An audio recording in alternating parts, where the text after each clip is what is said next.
bwira ubwenge bwanyu mu bujane mu mashuri ejo bazoze kuba abaperezida ejo bazoze kuba abaminisitiri. Ikibazo dufite ni information. Basanga amakosi yose nafashe harimo nk'abiri gusa ayandi yose akamfira ubusa. Uzi umurara wawe? Njyewe numvise ngiza gahinda, numvise nk'ibibazo bimwe bari abana bariho basubiza. Umudinzi ndumusita Ugasanga umwana w'imyaka 12 utazi n'umurara wiwe. Umunyamurenge ni izina ariko si ubwoko. Biraza kugorana cyane. Aho turi hari amahoro ariko nta buturo. Bafitiye ubutumwa bwiza, ubutumwa buva ku Mana. Nubwo wumva ngo namaze imyaka 50 ariko ntabwo nigeze nceceka, nta nubwo nigeze nduhuka, kandi nta nubwo nza mvuga ubutumwa ntarabanza gutanga ubutumwa Imana yampaye ku bantu. Niyo mpamvu warumvise utarumva bikubere nkabisha, kuko nanje ubivuga ntabwo ndabirambirwa, sivyo? Imana yo mu ijuru ibahereza umugisha. Ni bangahe bamaze kumbona banumvise bakambona n'amaso yabo bazamura ibiganza byabo. Yo, Imana yo mu ijuru ibaha umugisha. Abambonye gusa nibwo bwa mbere babonye Mama Domitira nabibone ashira amaboko hejuru. Muri benshi cyane. Yesu abahereza umugisha. Turagiye rero. Amen. Ibintu ngiye kubabwira ntabwo ari ibintu by'inzaduka, ntabwo ari ibintu bya interineti, ntabwo ari ibintu bije bisuma nk'ibintu biriho none. Ibintu mbabwira ni ibintu Imana yankoreye mutaravuka, kandi nimba ndeba abantu bose bari hano ndabona nta muntu uri hano tungana cyangwa undi utambonye. Muzehe ni usohotse gato, na hano hari uwundi wenda abo nibo twoba tungana, ariko abandi bose mutaravuka mutarabaho n'abanyoko ngira ngo bari bagishaka. Nari naratangiye ubutumwa muri 68. Mvuze 68 niho natangiye ubutumwa. Ababa baravutse icyo gihe bariyiza, ariko abenshi n'ababa batari bavuka. Rero nimba ngiye kubaha ubu butumwa, ntabwo ari ibintu nafonze, ntabwo ari ibintu nk'ibyo muri mukumva none. Oya. Kandi niba nafite n'inkeka, icyo gihe hari hataraba abantu batetse umutwe. Twumvikane neza. Imana yo mu ijuru ibahereza umugisha, kandi Imana ibampe kugira ngo tuganire, kuko Imana yabishatse konza ifite n'umugambi ko hari icyo wakumva. Imana yo mu ijuru ibahereza umugisha. Hari naho nagiye nisanga turi ba Domitira babiri. Domitira nabibone, Domitira nabibone. Abantu bayoberwa nabibone ukuri na nabibone wa uwongo. Ivyo ni ivy'iki gihe. Ariko nje simvuga ivy'iki gihe, ndavuga ivyakera utarabaho. Kandi ibintu Imana yankoreye ntabwo nabivuze ku munwa gusa, biranditse.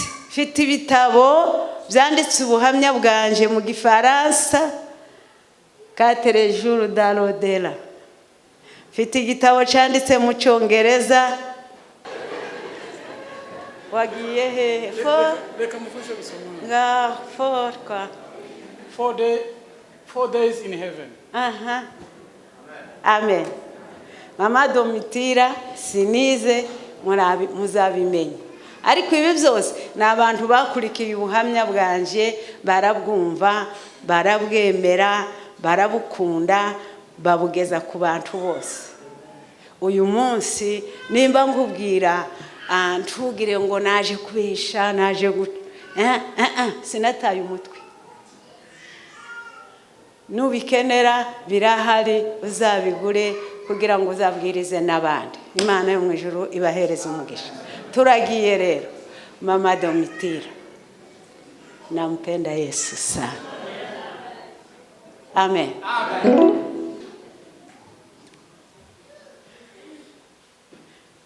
Navukiye muri Kongo, ndi umukongomanikazi.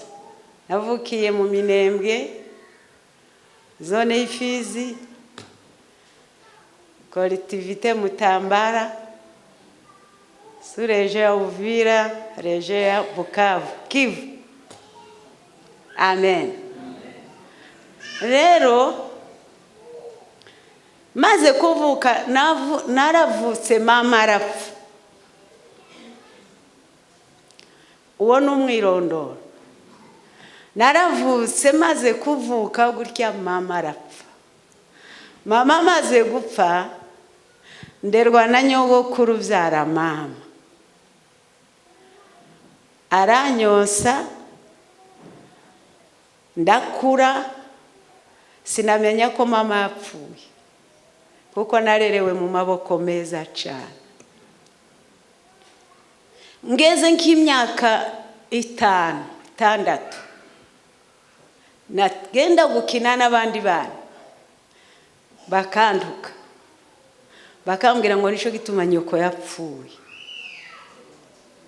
Ariko maze kuvuka kubera mama apfuye bampa izina ryitwa Nyabibone. Abanyarwanda bazavuga Nyirabibone, Abaswahili bazavuga Nabibone. Nyirabibone cyangwa Nyabibone, Nabibone ni umuntu wabonye ibintu, niba ari bibi niba ari byiza ni Nabibone. Noneho abacu bana baza kuntuka bakanyita bakavuga ngo Nyabibore. Ryari izina ryorosheje cyane kugutukiramo. Noneho mbikambabaza ngaje kubaza nyokuru wanje, kamubaza muka ni kubera iki mwanyise Nyabibone kandi abandi bana iyo bagiye kumpamagara banyita Nyabibore.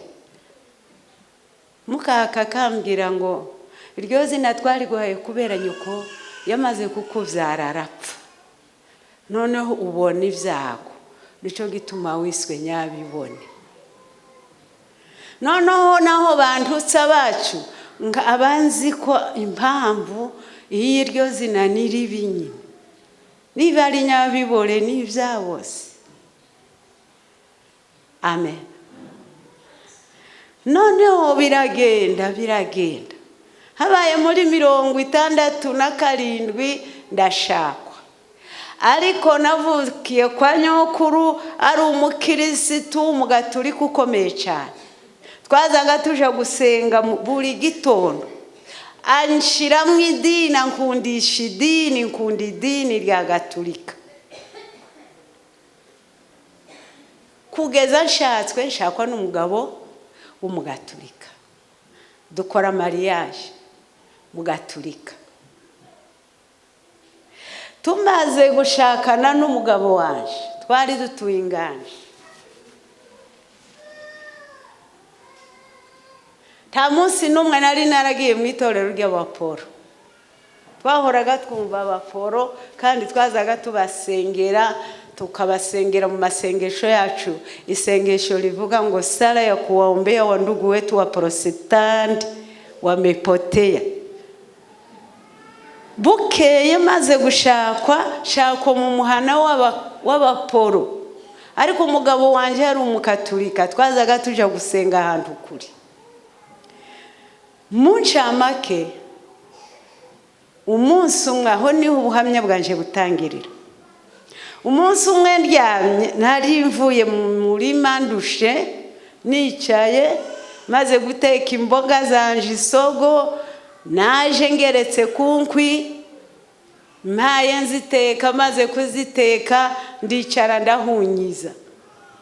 Ngo mpunyize mu kirambi nicaye, ndota umuntu ahaye akomanga ku muryango w'inzu yanje. arampamagara ngo mama Domitira ngwino nkingurire ndashaka kwinjira mu nzu wawe tuganire. Muri twa dutotsi mbona nkaho ngiye kumukingurira, ariko ngeze ku muryango mbona arambwira ngo banza ureke gukingura, wese wakubuye neza mu nzu wawe ninjire tuganire. Ndahindukira ngo mpindukire mbona inzu yanje yuzuye umwanda w'igitangaza, umwanda nyawo. Mbona ninkibara banywereye mu inzoga, amacupa arameneka, bice by'amatabi, amazi ahantu hajojota. Numva birambabaje, ariko ndamubwira nukuri inzu yanje iranduye cyane, sinakubesha, sino kwandura gusiranuka. Wa muntu arambaza ngo kubera iki wemeye kuba mu nzu irimo umwanda umeze gutyo. Ndavuga ntabwo nari mbizi. Arambwira ngo kwinzu yawe yanduye ntabwo ninjira, ngo sininjira mu nzu yanduye kuko nduwera, ariko ngo mfite ubutumwa kuri wowe, kandi ubwo nibwo butumwa nshaka ko tuvuga dusoma mbere. Itangiriro ry'ubutumwa bwanje, arambwira ngo ugende usome mu gitabo cya Petero wa mbere ibice 4 umurongo wa 3, kandi ukomeze ugere ku murongo wa 8. Ubwo nibwo butumwa nari nkuzaniye, ariko kubera ko inzu yawe yanduye nsubiyeyo. Uwo muntu aragenda ngo yerekere yagiye nitera hejuru, usanga n'inzozi. Ndirukanka ndakingura ndasohoka. Sohotse ngo ndebe hanze mbona nta muntu uhari, ndazunguruka urugo rwanje nyuma y'inzu shaka wa muntu sinamubona, sanga n'inzozi. Ariko numva izo nzozi zinkoze ku mutima, numva mbabajwe n'ukuntu mbonye inzu yanje yanduye. Ndebye inzu yanje numva agahinda, ngo ndebe mbona irasa neza, ariko ngo ntekereze ifoto nayibonanye numva birambabaje. Sinari nzi gusoma, sinari nzi Bibiliya. Mu itorero ryacu nta Bibiliya twazaga tubona padiri ari igitabo kiri kuri ya rutari gifunguye. Nibaza ukuntu nshobora kubona iri jambo kandi risigara mu mutwe wanje. Ndibaza ukuntu nabona Bibiliya ndabibura, ariko nibuka umusore waza kugenda avuga ubutumwa inzu ku yindi, kandi yari ataragera mu wanje kuko naramwangaga cyane. Gavuga ngo aza yigisha ubutumwa butandukanye n'ubwitorero ryacu n'abaporo. Niyo namubonaga narakingaga kugira ngo atangeraho, ariko uwo munsi ndavuga ngo nta mundi muntu wombwirira ijambo ukuye Thomas Rugenerwa niwe ugira Bibiliya. Ndavuga ngo reka nje kumushaka, nubwo mwanga kandi ndaziko mwanga, ariko reka mfe kugenda nangirira ubuntu. Ngeze kwa Thomas ndamubwira muri Bibiliya yawe habamo Petero wa mbere 4 ku murongo wa 3. Aravuga ngo birimo, ndavuga ngo ngaho nsomera. Bararinsomera ngo kuko igihe cyanyu cyashize kirakwiye gukora ibyo abapagani bakora, kugendera mu by'isoni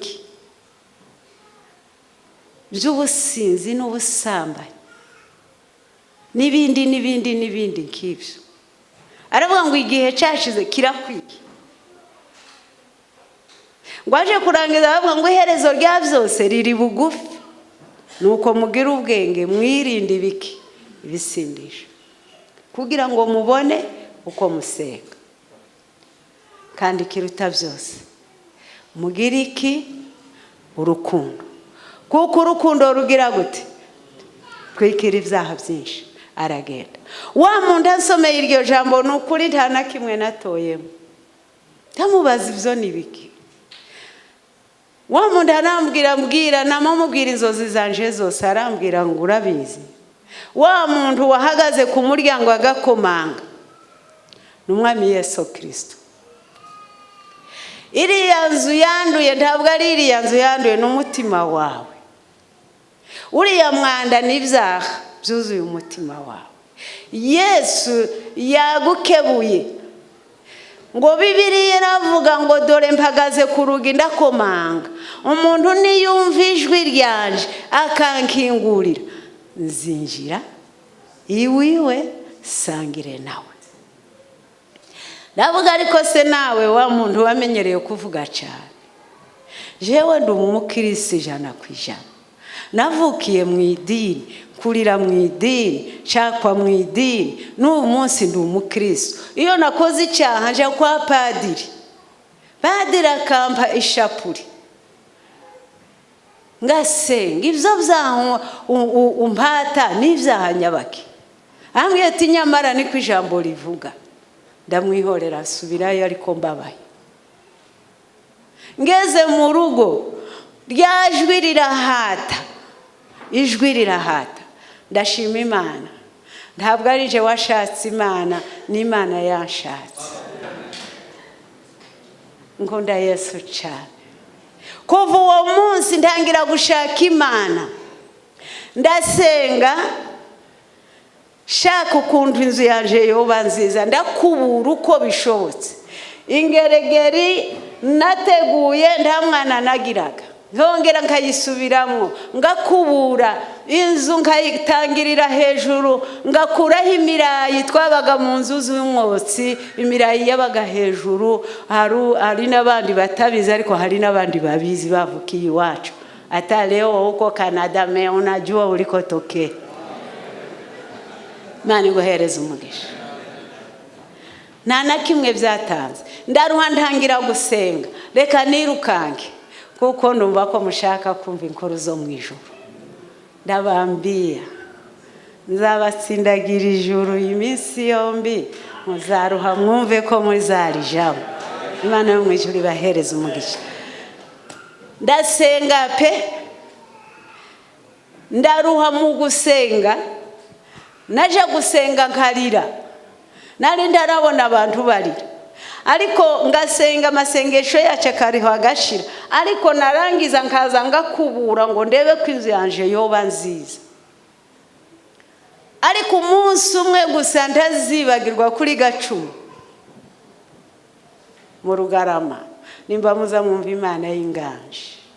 Aho niho twaboneye Imana, kandi Imana y'inganje ni Imana nyayo. Imana yo mu ijuru ibaha umugisha. Imana itazaga yivanga, Imana yazaga ivuga tukabona. Nuba amasezerano tugenderamo na amasezerano twaherewe inganje.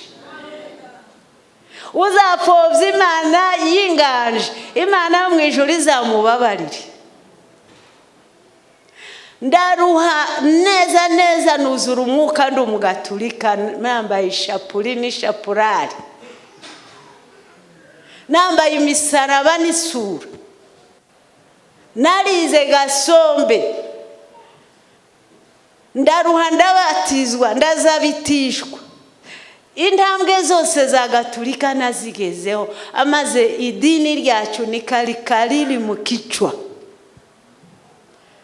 Hakuna mtu alingeliweza kuniruhusu kupima anihubiri injili tofauti na injili ya Kikatoliki, ukuye Yesu wenyine gusa. Imana mu ijuru ibaha umugisha. Hari abahagaze ku madini kandi batarayigishijwe cyane, basigaye kwizina, ariko twebwe twaragigishijwe ritujamo, turaribika. Ndangiye gusenga nuzura umwuka, ndi umugatulika 100%. Umwuka arambwira ngo genda wihana ibyaha byawe, uri umunyabyaha, kandi abanyabyaha bose ni abashitani. Abakora ibyaha nkawe abo si abana b'Imana. Wiyita umwana w'Imana, uri umuntu w'Imana ariko nturi umwana w'Imana, kuko abana b'Imana ntibaza bakora ibyaha. Rero kugikora ibyaha ntabwo uri umwana w'Imana, uri umuntu w'Imana gusa. Niba ushaka kuba umwana w'Imana n'ukuri, genda wihana ibyaha byawe kandi ubireke. Ndahaguruka mbaye ndira, nari naramenyereye kwihana ibyaha byanje kwa padiri, ariko nta padiri wari uhari. Ndirukanka nje gushaka umupasiteri, niwe wari muri uwo muhana. Ndagiye yahaye abantu ibihugu yari ibizi, mugire ubumwe, mukorere hamwe, hasigaye Yesu Kristo bisigaza bidukorera.